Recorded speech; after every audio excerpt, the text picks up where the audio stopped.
There it goes, just right on across.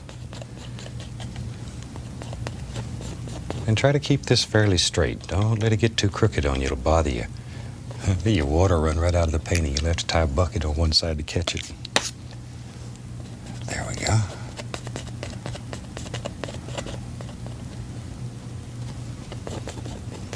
And sometimes when you're doing this, step back from the canvas and look. It's very hard to see when you're up close. So just step back and take a look. You'll see it from a whole different angle. And you can see the entire painting much better. It'll help you a great deal when you're at home doing all these fantastic pictures. And I'm just touching the canvas. I have a small amount of paint on the blade and just touching the canvas, allowing the canvas to pull off what it wants. Let the canvas do the work. There we go. Okay. Now, we take a large brush and very gently, we're just going to blend all this together. Just very gently.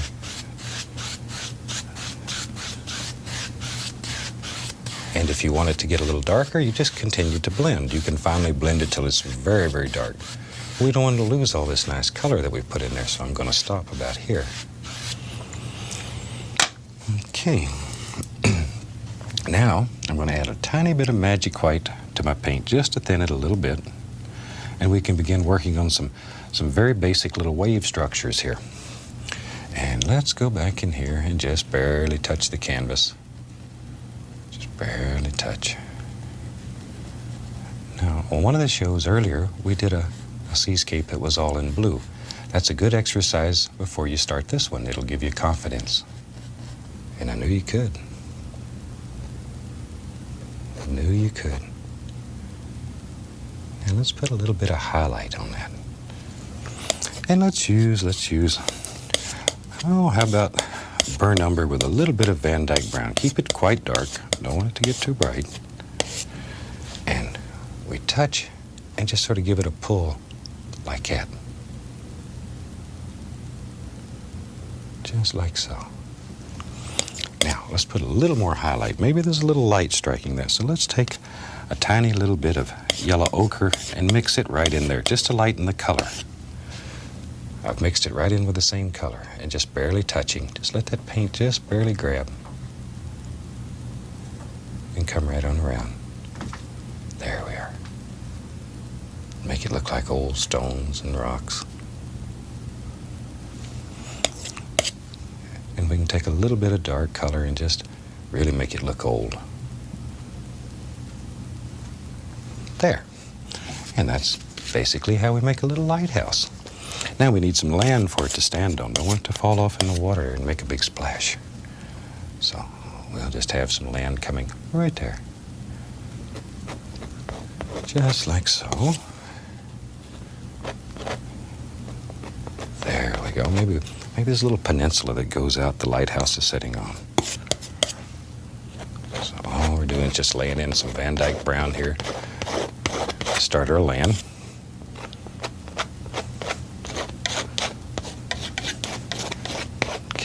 Now, use a little bit of the umber just to lay a little highlight out here on these rocks. There we go. Don't want them to get too bright now. Keep them quite dark. This is supposed to be a night scene. Okay, now. The lighthouse keeper needs a house to live in. So let's give him a little house. And I'm still using just Van Dyke brown. And I'm going to put a little thing right there. Zoop, one stroke. And maybe that's a small one, and here's a bigger house. We'll give him several buildings to play with. There we go. And all of this we can just fill in with good dark color. Because you're not going to see it. It's very dark. There. Now a little bit of the umber, and we can put a little bit of highlight up here where a little light striking. Don't overdo this. Just a little. Maybe a little bit's coming right down the roof here on the other side. Just a tiny bit. Now, And so when we highlight the shadow color, it'll sparkle.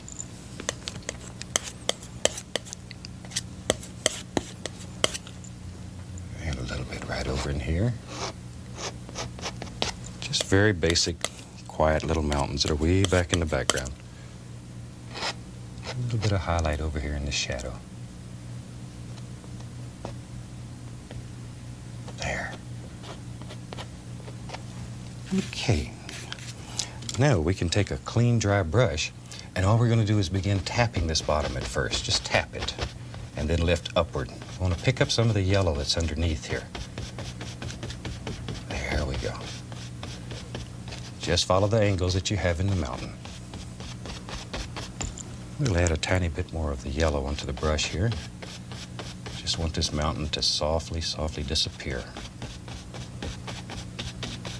Always follow your angles. There. Okay, and that's super quick, nice little way to make a happy little mountain that's way back in the distance. Okay, now let's take, first of all, and clean us up a space so we have somewhere to work. Put some sap green, Prussian blue, Van Dyke brown. Just mix all these together, make a very nice dark color. There we go. Now, there we go. Isn't that a super way to make a little evergreen? I used to agonize over these. So this really is the way to do it. Just back and forth, let the brush work, let the paint work. There we go. And we have a happy little tree that quick. And maybe we want to have some leaf trees, some big trees here. So let's use the big brush. Fill it up full of paint. Just load a lot of paint into it and figure out where you want a tree and go right up in here and just drop it in. Bend the bristles. Make that brush bend. Make it work for you. And just come right on. Maybe there's a little peninsula right out through here. So just drop it in. There we go. Now, while we got the dirty brush up here, let's put a few little reflections right there. Just let it. And come in here. And now we can straighten all this up. Clean up the bottom edges, bring it all together, and have some little lines that protrude out past this. There. We keep these lines basically straight. Even though they're coming downhill, keep them straight, or it'll look like your water's going to run right out of your painting. Maybe a little ripple here and there. And you don't want this water to run out on the floor and get your floor wet. So keep all these lines basically straight, like so. Now we can take our little 1-inch brush and just grab this and lift a little bit of this white up also. And that'll set it in there, bring everything together. It looks like little snowy areas laying in between the trees.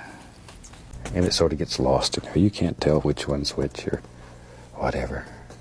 Here we go. We'll separate them with a little highlight. There. Okay, over here. Maybe this one goes all the way off. As I mentioned earlier, this is not going to be an exact duplicate of what you saw in the opening, but it will show you the way it was made. There. All right. Now we take another fan brush. I say I have several going. Put a little green on it here. There. We can come along and put the indication of a few highlights on these trees. Don't want a lot. Just a few here and there. Just a few. Bloop, bloop.